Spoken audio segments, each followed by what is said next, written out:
Hello, my name is Victoria Yang, and the topic I was assigned to discuss is the application of financing management in professional sports. Financial management for professional sports has to do a lot with ownership of teams, facilities, individual professional athletes, and more.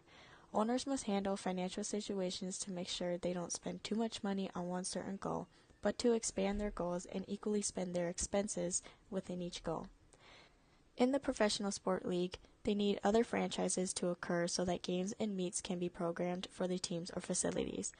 Without franchises, teams and facilities will unlikely attract customers. A goal is to achieve revenues that top costs and expenses that will maximize the value of the organization. Owners desire for profit maximization, which is the pursuit of the highest profits possible along with generating profits. Sometimes owners are more interested in win maximization, which is the pursuit of winning as a primary goal. The MLB, NBA, NHL, and NFL, also known as the Big Four, are very popular in North America and are usually operate effectively with a franchisee or franchisor structure. Generally, owners purchase individual franchises from the league and sign players, arrange games to play in facilities, and more. Along with owners controlling their own teams, they also work with other owners to set policies that affect the entire league. Under the owner, there is the commissioner. Commissioners work to fulfill the needs of owners. They authorize league offices that negotiate deals with players' union, along with hiring and supervising game officials. The owners occasionally meet with other owners to vote on league policies. League votes have an enormous impact on franchises of the league and finances. Agreements are usually based off majority votes.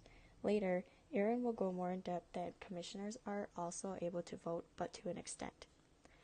An example of owners voting is in 1980 when the Raiders owner, Al Davis, wanted to bring his team to Los Angeles from Oakland because LA's facility was bigger than the Oakland's facility.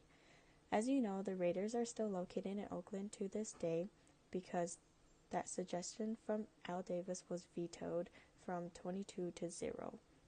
Apart from the suggestion, other owners felt that fans would have felt abandoned because their hometown team left them to go play somewhere else. Every professional sport league has ownership rules, policies, and league finances. New owners must convince current owners that they're capable of owning a team within the league structure along with being able to use the team's finances correctly. Debt is very important in professional sports because you don't ever want to be in debt in general, especially as an owner. Owners settle debt level rules that a team may carry. No professional sport league wants their franchise to go into bankruptcy. Possible problems occur for leagues when a team goes into bankruptcy. Problems such as not finding a new owner to purchase the team that is in debt or not being able to reconstruct their finances. Purchasing a team that is in debt rarely takes place, but when it does happen, leagues pull out some type of financial support, known as pooled debt. In 2009, the NBA was able to provide $200 million to teams that were in financial crisis. Although it was backed up by an estimated revenue of the whole league because the interest rate was too low and too much money was given to an individual team. Some teams were criticized for using those loans to sign players at high-priced contracts. Owners also need the ability to expand to new territories at a good time. Current owners usually charge new owners an expansion fee. Also, as an owner, you have territorial rights, meaning professional sport teams get to market within that metropolitan area without being afraid of other professional teams taking their customers. An incident with the MLB was when they bought the Montreal Expos and moved them to Washington, D.C. and trespassed on Baltimore Orioles territory. The MLB was threatened and agreed that the Baltimore Orioles can have control over a portion of the Washington Nationals regional television rights, along with giving the Orioles owner, Peter Angelos, $365 million if he ever decides to sell the team. And now, here is my partner. Hi everyone, my name is Aaron Young and my topic to discuss is the application of financing management in professional sports. Victoria previously explained a lot about how other teams need each other to operate and function. Also, they must rely on each other to create revenue and have competition to become successful. I'm going to briefly explain competitive balance in the application of financial management in professional sports, which is also needed between franchises to become successful and become a great revenue making organization. Now, for leagues to have a competitive balance structure, they must make sure that there are no unfair market situations and that no team is too big to ruin the whole league. The big four leagues that Victoria previously noted have a revenue sharing system where the teams split media rights revenues and other contracted rights are given to all the teams in certain leagues. Revenue sharing is prevalent in the NFL and also in European soccer leagues as well.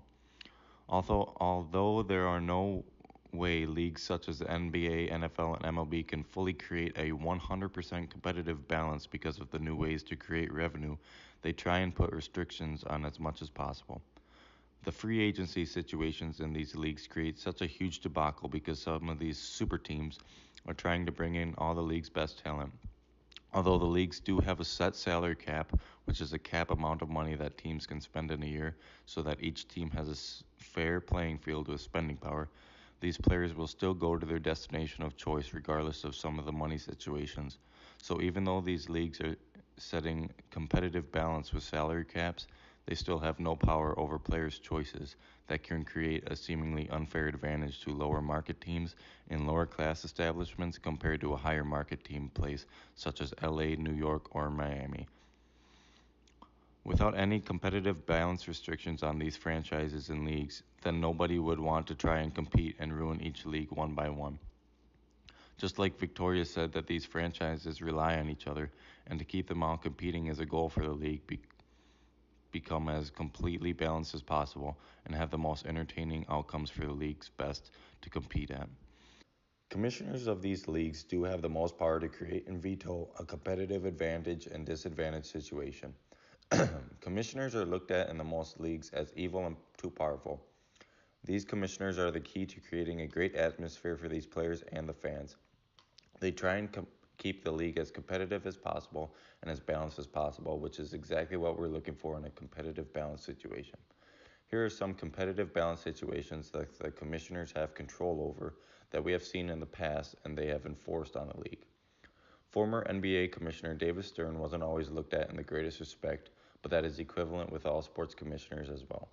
In 2011, the NBA champion LA Lakers, with the legendary players of Kobe Bryant and Pau Gasol, were looking to add another star player to the already great team.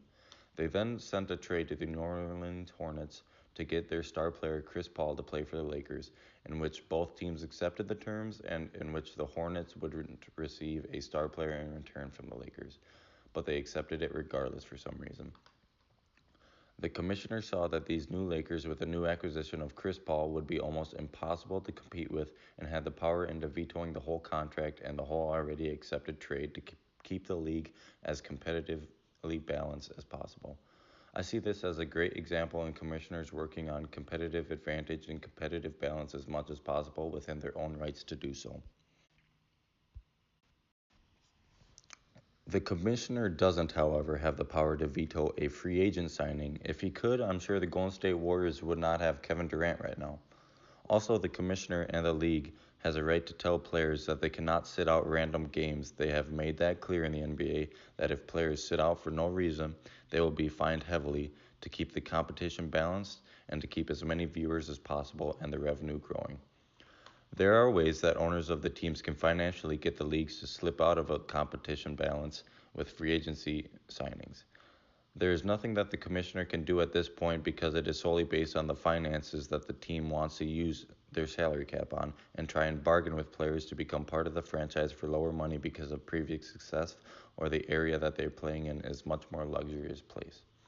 Major League Baseball and the NBA have both put in place a luxury tax rule, which is a competitive balance rule put in place by the league that the owners have to pay a tax in high luxury or high marketability teams to make it fair for smaller market teams to be able to recruit in free agency and be able to sign the star players just as fair as the high market teams.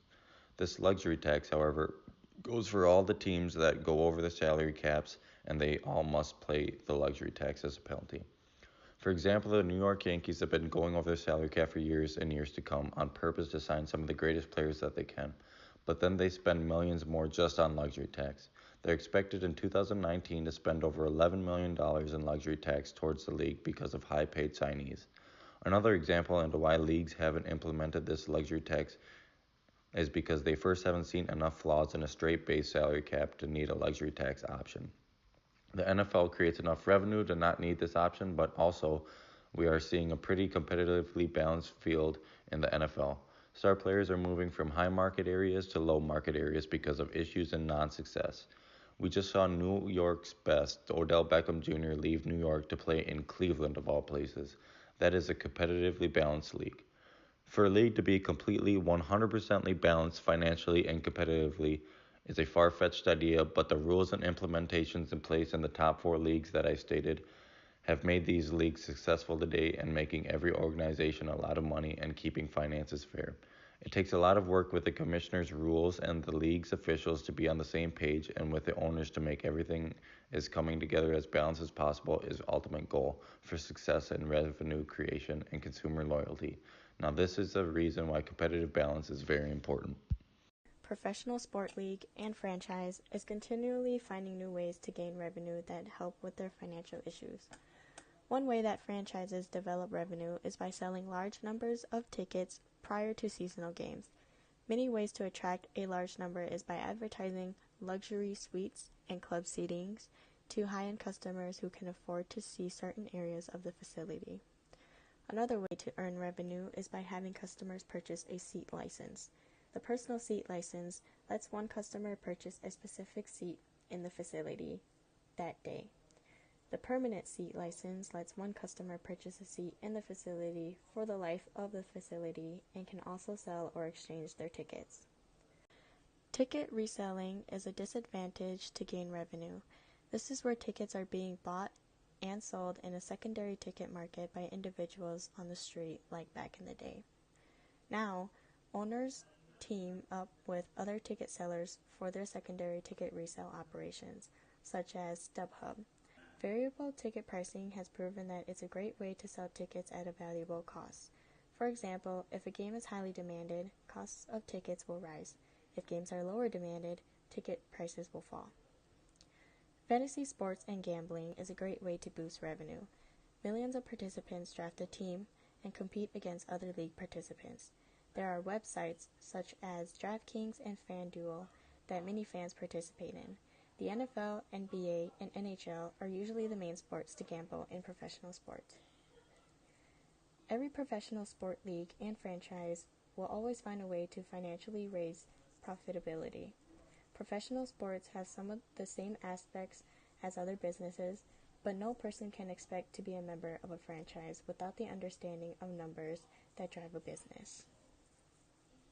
Thank you for listening to our podcast.